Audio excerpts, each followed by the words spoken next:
We welcome you in to the Small Ball Podcast alongside Trevor Mikulin and Christian Dennis. I'm Scott Ayers. We've got producer Andy behind the scene. He's got no microphone, but he looks handsome as ever.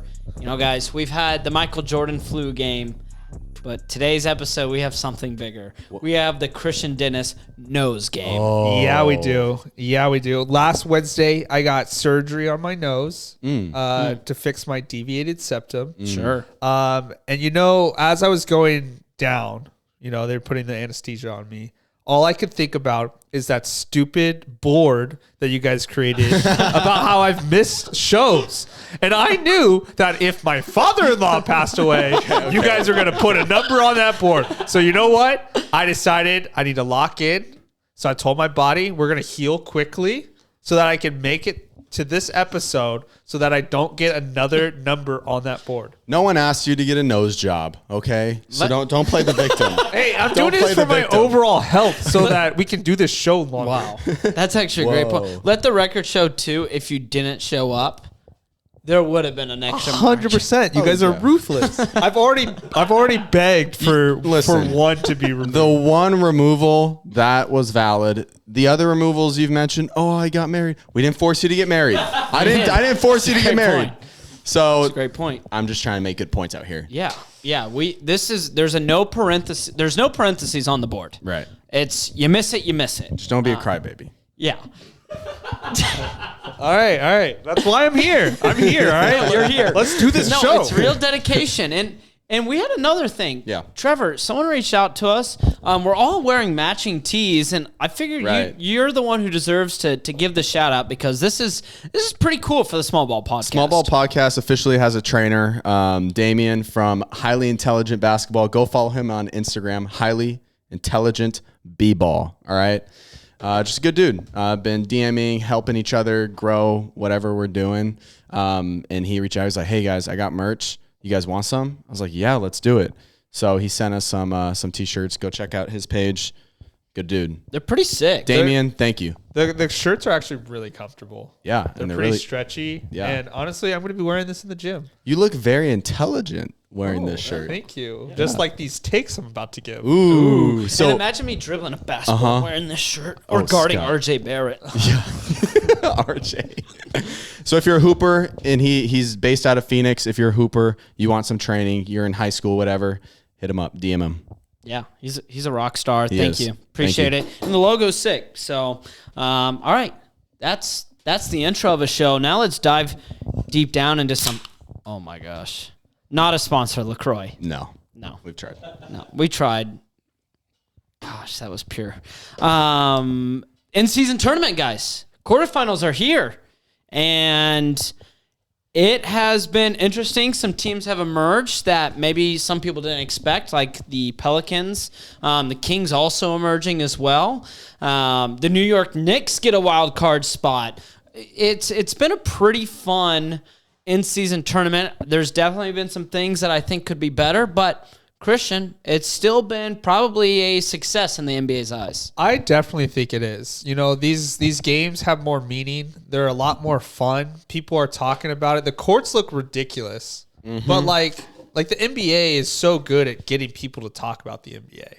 So even if the courts look sick, you're going to talk about it. They look ridiculous. You're going to talk about it. Yep. And it's just the level of play in these games have been so fun and so enjoyable to watch. Like seeing the Celtics do a hack of Drummond to go up like 30 just so that they can make the in-season tournament is hilarious. That was pretty cool. Yeah, that was a moment. It was funny. I was watching the Nuggets game like either a couple days before, and the talk and all the social media was, hey, you have to beat the Rockets by 30 points in order to have a chance. And so it's like, what are we going to expect? Nuggets lost by like 20. Right. But it is fun to see that side of competition because we've seen it overseas with some of the different cups that Europe has. But you mentioned the one thing with the courts and the jerseys. I just still can't get behind it. It still looks a little wonky to me. It looks wonky. But to go off of what you were saying, the players know the number. Like in the last games, even with Sacramento, the players knew we need 12. We need to either win or lose by less than 12. They ended up winning the game, but It is interesting. I'm super curious to see. So these games, the next, let's see, as far as the bracket goes, the next 2 rounds. So there's 2 games until the championship. Those games count for your regular season record. The championship does not count for your regular season record. I'm super curious to see the 2 teams that make it. I wouldn't imagine them to roll out at least play their guys, full minutes. I would imagine they're going to, for injury reasons. Yeah, no, that's a great point. And I didn't realize at first that quarterfinals, semifinals, those are regular season games. And what's interesting is we've seen just a shuffle with all these other teams that didn't make it. Sixers lucked out. I think they got 2 really bad teams now. So it is interesting because it has an effect on the rest of the NBA. Teams that aren't even making a deep run. Well, hey, guess what? You're still going to have to play 2 more games during this time frame while we watch the in-season tournament. I think that the guys are going to take the championship seriously. And I think they're going to play, actually, their guys. Because at this point, it's like you're in the championship. You want to win. And I mean, it is nice to get a little $500,000 bonus just for winning the game. Obviously, the stars don't care. But, the end of the bench guys are going to care for it. So they're going to be like cheering and rooting for, their team. And so I just think that I like the in-season tournament. Obviously, there's some things that I think they could change to make it better. But, I mean, just looking at these teams that are playing, so random. Yeah. Like it's the Kings are playing the Pelicans. You got the Celtics playing the Pacers, the Bucks playing the Knicks, and then the Suns and the Lakers. Like that's just like a weird grouping of teams. For sure. And so I think that just really kind of brings every fandom together, which is just going to be really fun to just kind of experience how this plays out. I do like that. I think what might even enhance that for the future is if we kind of cross Eastern Conference and Western Conference teams, because imagine a matchup where the Indiana Pacers are going to Sacramento or the Pelicans are going to New York. I think that would add even some extra elements where it's like, okay, this is a matchup you really don't see. And one other thought of something for the future, I don't know how you'd incorporate this, but you get like the 5 best teams from Europe and have them come and play in the tournament as well. Whoa. How do you like that? That'd be cool. That would be cool. Like, let's make it an international thing so we can finally say whoever wins is world champs. Or you take the bottom 4, or how many groups there are, the bottom teams in each group, and then you take the top teams from the G League, and then whoever loses gets relegated. That's a blast. That's sick. That would be cool. And that would be so stupid. That Detroit Pistons team would have a chance. Pistons? The Pistons. They have to earn that T. Let's talk about those quarterfinal games. I guess, do you guys have a team that you think more than anyone else? I can go all the way because, I feel bad for the Pacers. You win your group. You know what your reward with? Hey, guess what? Boston's coming to town. Yeah, I think what matters the most for all the teams that are playing, like, I think the Bucks really need to win this thing. I think that to give them the momentum to start playing a lot better, we've seen some improvement. They're still getting used to playing, Giannis and Dame. But, like, winning something like this could really connect the team to where they can kind of go on a little run and kind of steamroll the rest of the season.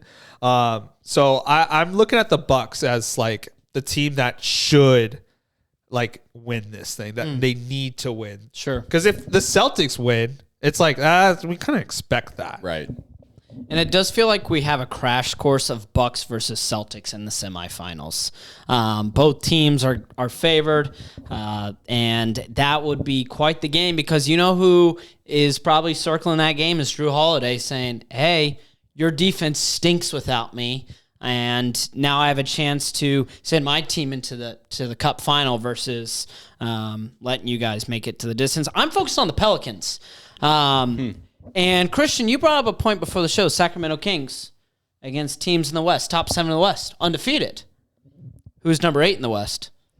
Pelicans. And the Pelicans, they have looked a lot better of recently in the season, and I think getting CJ back with Zion and BI, they're just so big. That team, CJ's not a true point guard, but man, when that team is clicking, they feel like they're the best team in the NBA. It's unbelievable. Yeah, I mean, if you look at the team last year, they were number 1 in the West in December.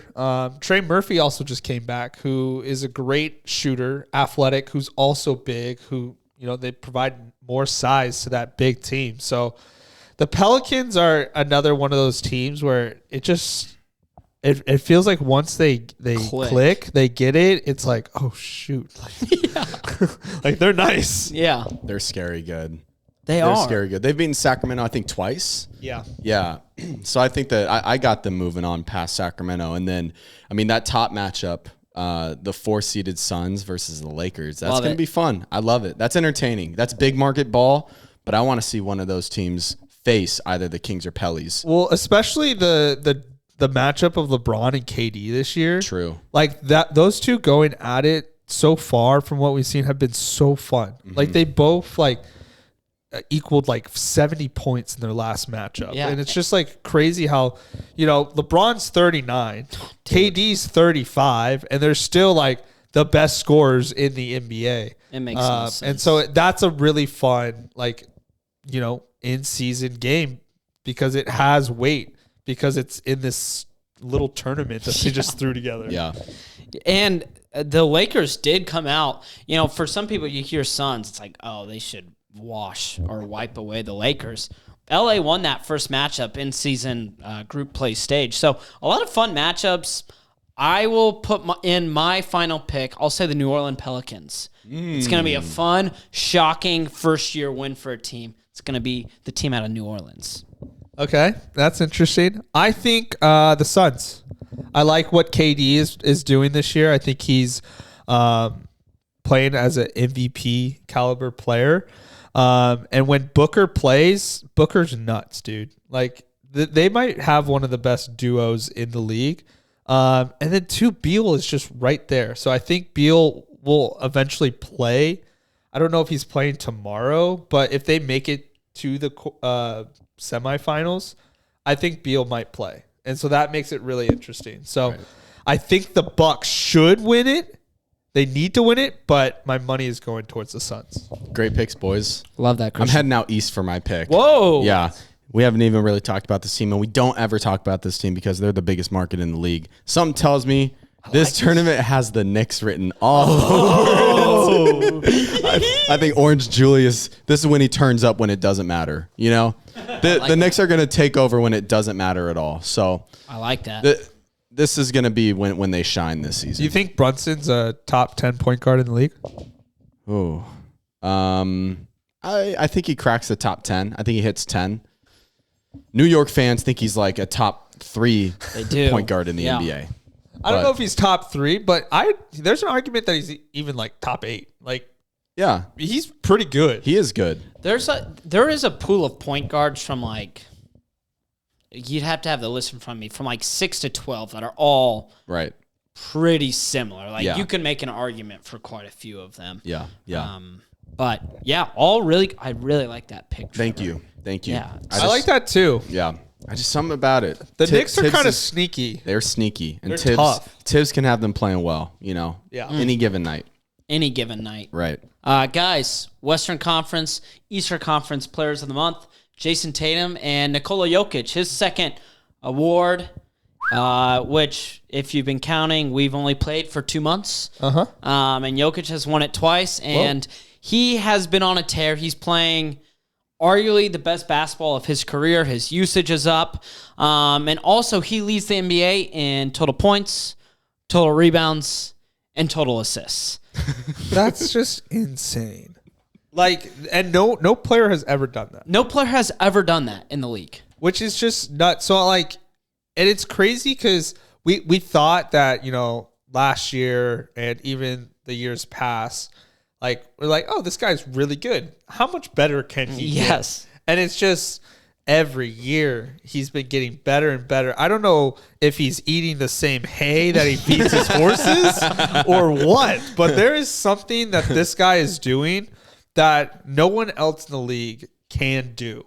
And it's just amazing to see this big 7-foot dude from Serbia just absolute dominate the game. And it really comes down to, like, he plays the game right. Yeah, 100%. Yeah, I mean, he is always looking to get his teammates involved, but when he needs to take over, he will take over. They just played in a back-to-back, and in the game against the Kings, it was like, hey, I need to score. No one else can score. Where he had like 24 points at half, and he finishes with a triple-double. The game before, it was like, hey, I can facilitate. He had like 8 points and 10 assists and 4 rebounds at halftime.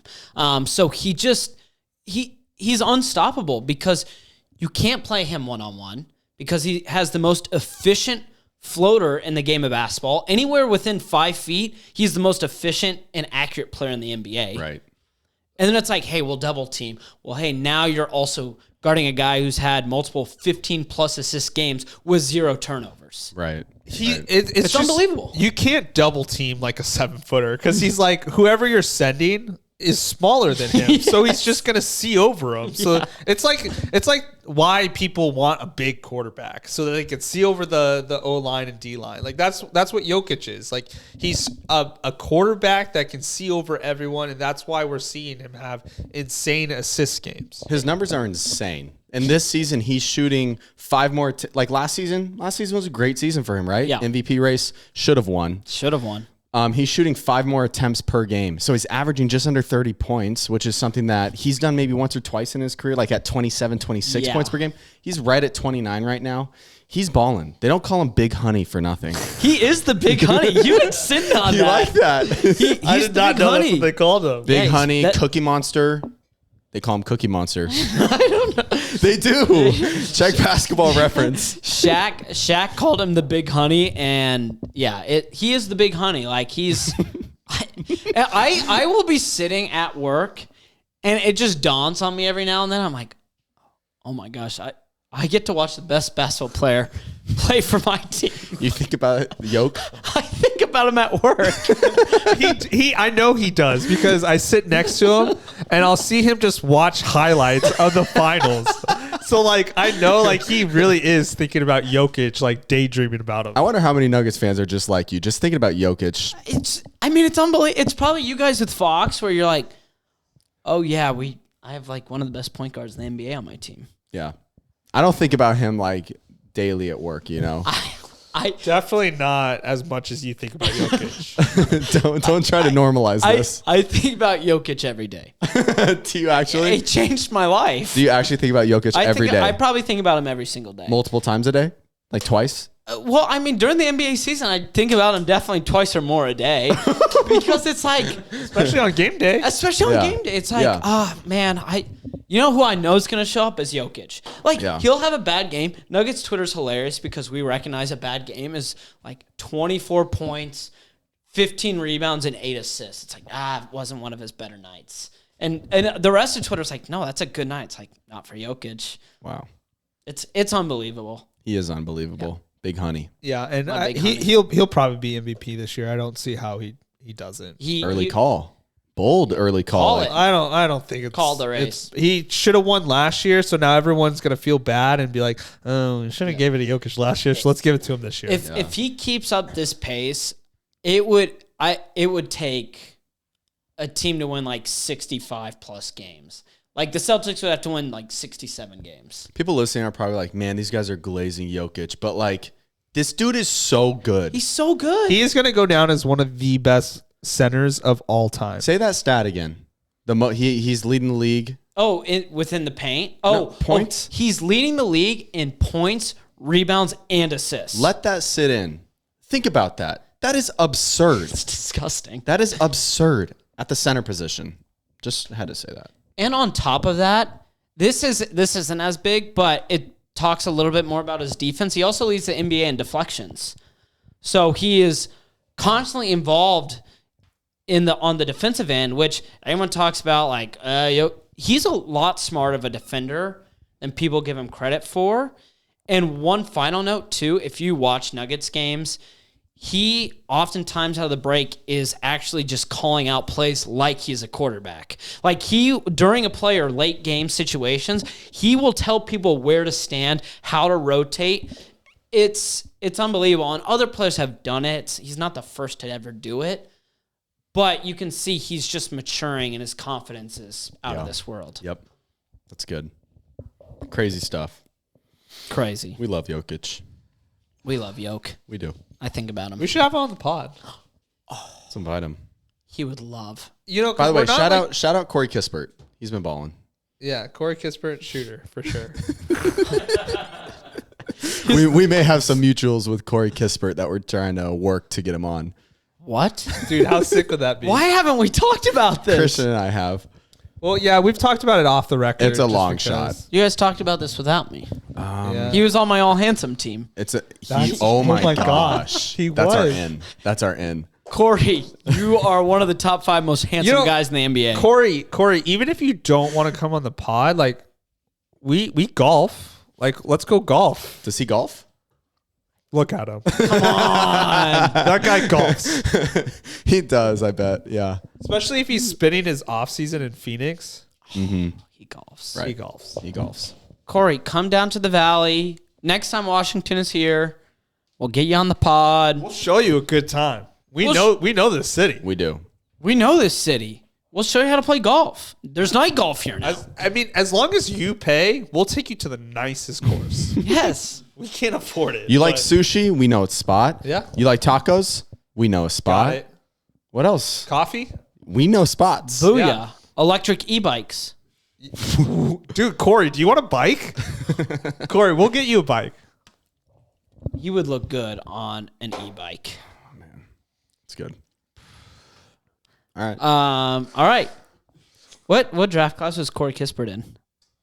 2021, I think. 2021. Let me check that. No. No, 2022.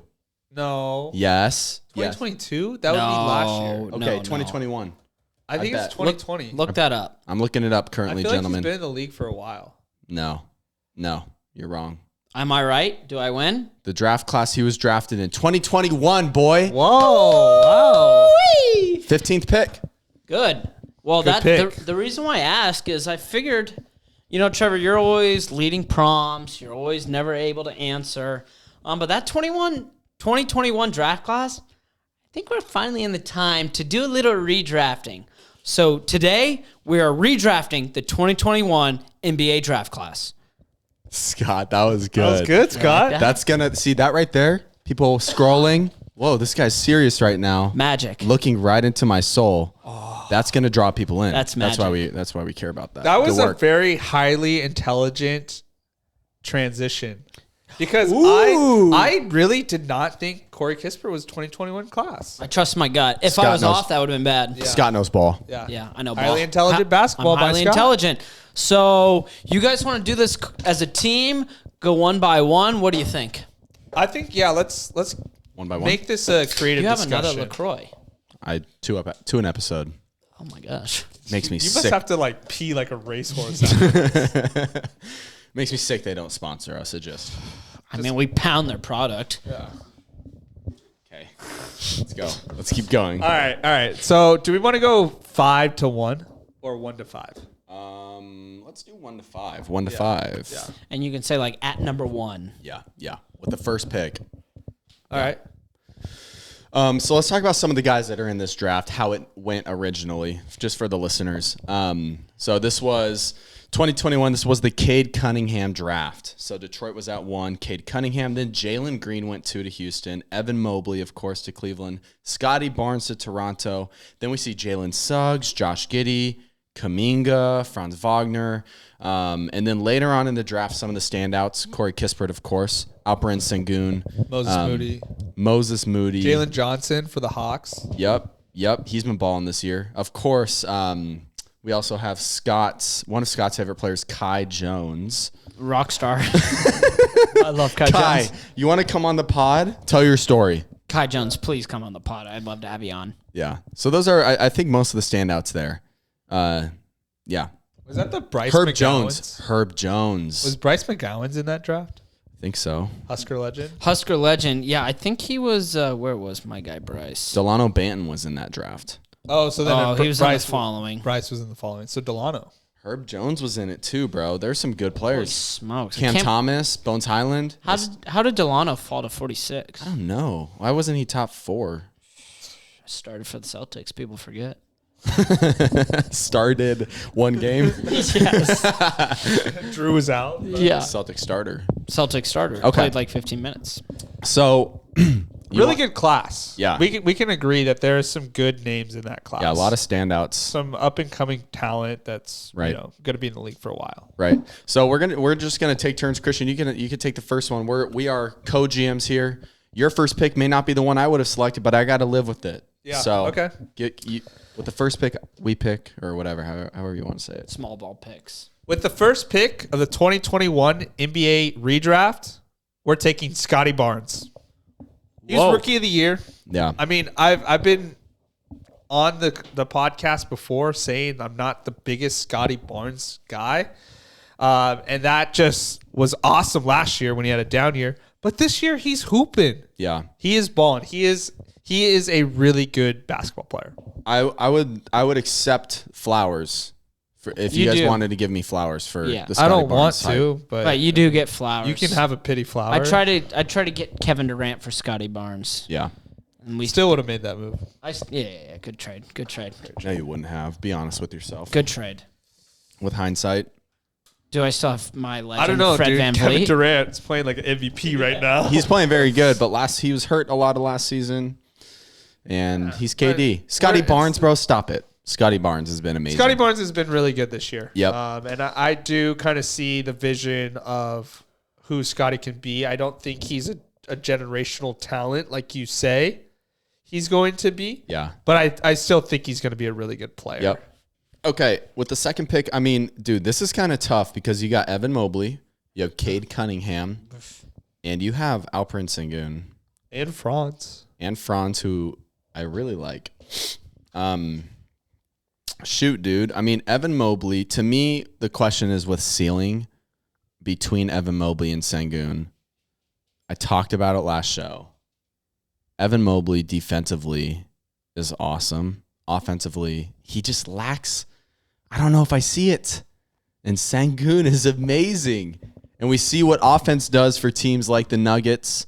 So with the second pick in this redraft, small ball selects Alperen Sengun.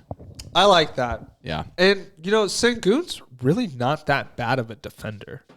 So it's like you just have more offensive upside with Sengun than you do with Mobley. Dude, and he already has that European, like 1-footer or European fading away shot that The Turkish delight. the Turkish delight.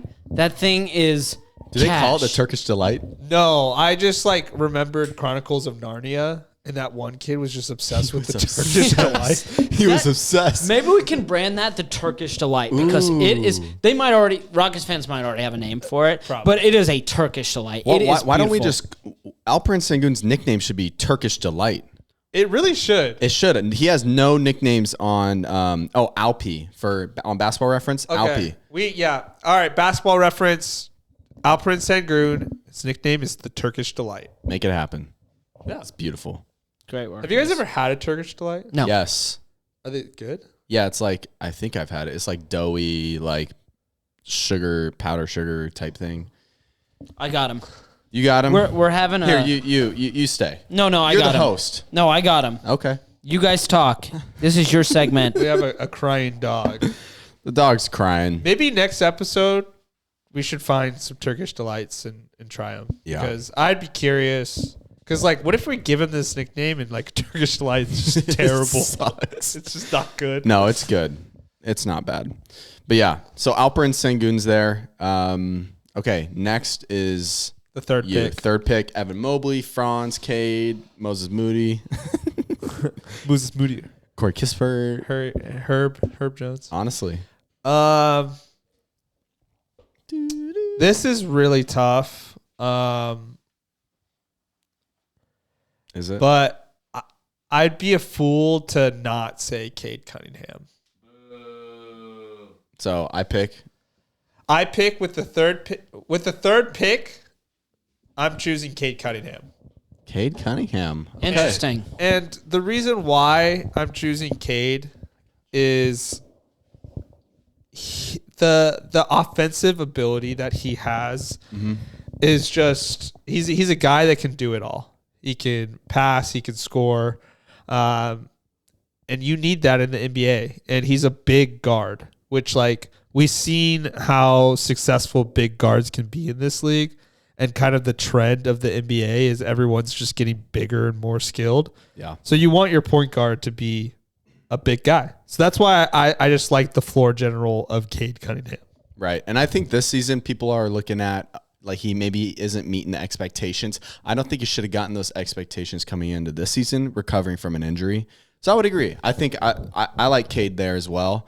Can I Also, it's the Pistons. Like, there's a lot of things that we just need to point at the Pistons. Another thing. To go on the Pistons real quick. They've lost 17 straight. Okay, Monty Williams, your front court you're running right now, beef stew alongside Jalen Duren. That doesn't work in the NBA. That doesn't work. Knock it off. One of those guys you got to send to the bench because that two giant beastly front court guys. I mean, we're seeing it work in Minnesota because Cat can shoot. Aside from that, bro, it doesn't work. Dude, I've watched a decent amount of Pistons games because I had Isaiah Stewart on my fantasy team. Yeah, and that dude just runs around. Yeah, it's like cardio. I could do what he's doing out there. If I was 6'10", I could perform the same way that he does. Yeah, I think Jalen Duren's the one that you got to really give the time to and really build. There's just no shooting on the Pistons. Yeah, and like they're three best prospect in my mind: Cade, Jalen Duren, and Asir Thompson. They're just all not shooters. Yeah, and then you have Ivy, who's not a shooter. Yeah, no. So yeah, they got to move those pieces eventually because they suck. So that was a quick Monty Williams call out. With the fourth pick, I'm taking Evan Mobley for sure. He's a baller, bro. Okay, he's a baller. Offensively, not maybe the highest ceiling, but defensively, the dude locks people up, and he's got a ton of potential there. Yeah, he's another guy where it's like kind of similar to what's going on in Pistons with Beef Stew and Jalen Duren. And maybe Evan Mobley and Jared Allen don't work together. True. Yeah, that's maybe true. That's something we need to see get mixed up. You know, Jared Allen did say the lights were too bright. And it's like, all right, maybe you should go play for the Pistons. Yeah. like maybe you should go play for a small market team. And I think maybe it'd be better if Evan Mobley played alongside a shooting big. Maybe that would open up his game a little bit more. Right. Or even just because he's a power forward, slot him to the 5 and give him like a stretch 4. It doesn't need to be like like a big man. Like most of the teams have like a guy like Andrew Wiggins playing the 4, you know? So get a guy like that put alongside Mobley. And I think your teams, I think that would take them to the next level. But yeah, Mobley's not going to be like an offensive juggernaut, which is like anti what a lot of NBA fans think, I think. Yeah. No, I think that's fair. Still, with that said, ton of potential. I do like Evan Mobley. Yeah. Fourth pick. And with the fifth pick, I'm going Franz Wagner. Yeah. Great pick. I mean, you got guys like Herb Jones, who's great, Josh Giddey, Corey Kispert, Kai Jones. Legends. Moses Moody. You got guys that are good. Jalen Green. Ah, man. He's just, yeah. You can't, I still believe in Jalen Green. Okay. But it's taken a lot longer than I kind of hoped. Jalen Green fans are going to come for your neck. Please do. He's so hot and cold. Like, that's my biggest thing is when Jalen Green is on, it's like, this guy feels like he is a top 3 point guard in the NBA. The problem is he's not always on. It's really 50-50, and that's just not good enough for a guy that a lot of people think is the next big thing. And not to, whoops, now my mic's on. Franz Wagner, the dude's a stud, 6'10". He does everything offensively, and he's a good defender, good enough defender. So I like that pick. And he's helping lead Orlando to be one of the best defensive teams, and they're playing really well. They're the second seed in the East right now. Yeah. Like, that's insane. And, like, Franz, like you said, 6'10" and a guy who could do it all. Like, you need those types of players in the NBA. And so you might as well take one of the best young players right now. Like, that's why he's going to go above a Jalen Green, is because he's elite at what he does. He's always going to be like your second or third option. Yep. He's never going to be that number one guy, and he's like totally fine with that. Like, he's a star in his role. That's right. You need that type of player to win in this league. I completely agree with the Franz pick. Yeah, Yeah. me too. Yep. That was fun. Great job. Guys, we did it. Good job. Trevor, great job. You Thank you. got to answer the questions for once. I know. It felt good. You look good. Felt really good. What did you do with the dog? I put him in my bedroom. Nice. You put him Did you- down? I put him down. No, I put him in my bedroom Nice. and closed the door. So if you hear him whine, it's going to be a faint whine. Love it. So, yeah. Do you have anything prepared, Trev? No, that's the real. I'll chop that up. That's going to look really good. It's gonna look really good. It's going to get us like 300 new followers probably. Mm-hmm. That's what we're hoping for. We miss anything, guys? I feel like that's a wrap. That's a wrap. Christian wanted to talk Kings. Should we give him? Put a timer, 2 minutes for Christian to talk Kings. Yeah, Okay, yeah. No, Okay. make it a minute. 1 minute. You get One- 60 seconds. Okay. Okay. So hold on. Let me set this up, and I'll put it so the camera can see. You get 59 seconds. Ready, set, go. All right, the Sacramento Kings are undefeated when they play a team that is top 7 in the West right now. They beat the Nuggets, the Thunder, the Wolves, the Lakers twice. They've beaten teams like the Warriors, who's not top 7. I don't know why I mentioned Stinko. that. De'Aaron Fox just won Player of the Week. That's his second time winning it. He's averaging 30 points for the season. He's like top 5 in scoring this year. And he's averaging 10 points in the fourth quarter. Clutchest player of the year last year. Let's go. Round 2. Run it back. Kings are sitting at the 4th seed right now. Mike Brown calling out for people to start thinking of him as an MVP candidate. Yep. Also, we got to Like that. mention Malik Monk, 6th man of the year. Definitely. He just dropped like 25 in the last game. He's had like 6 games of 15 plus off the bench. That's elite. Game winner over Golden State. Buzzer Time. beater. That's time. Time's That's up. time. Time's Great up. job, Christian. Well done. That's a great way to end the show. Yeah. Oh, and really quick, Jaime Jaquez won Rookie of the Month. Hey. Whoa. Big market. Big market. Shout out to you. But shout out Jaime Jaquez. I love you. The I real would love to Triple have you on J. the pod. Yeah. He is the real Triple J. Yeah. Well said. All right.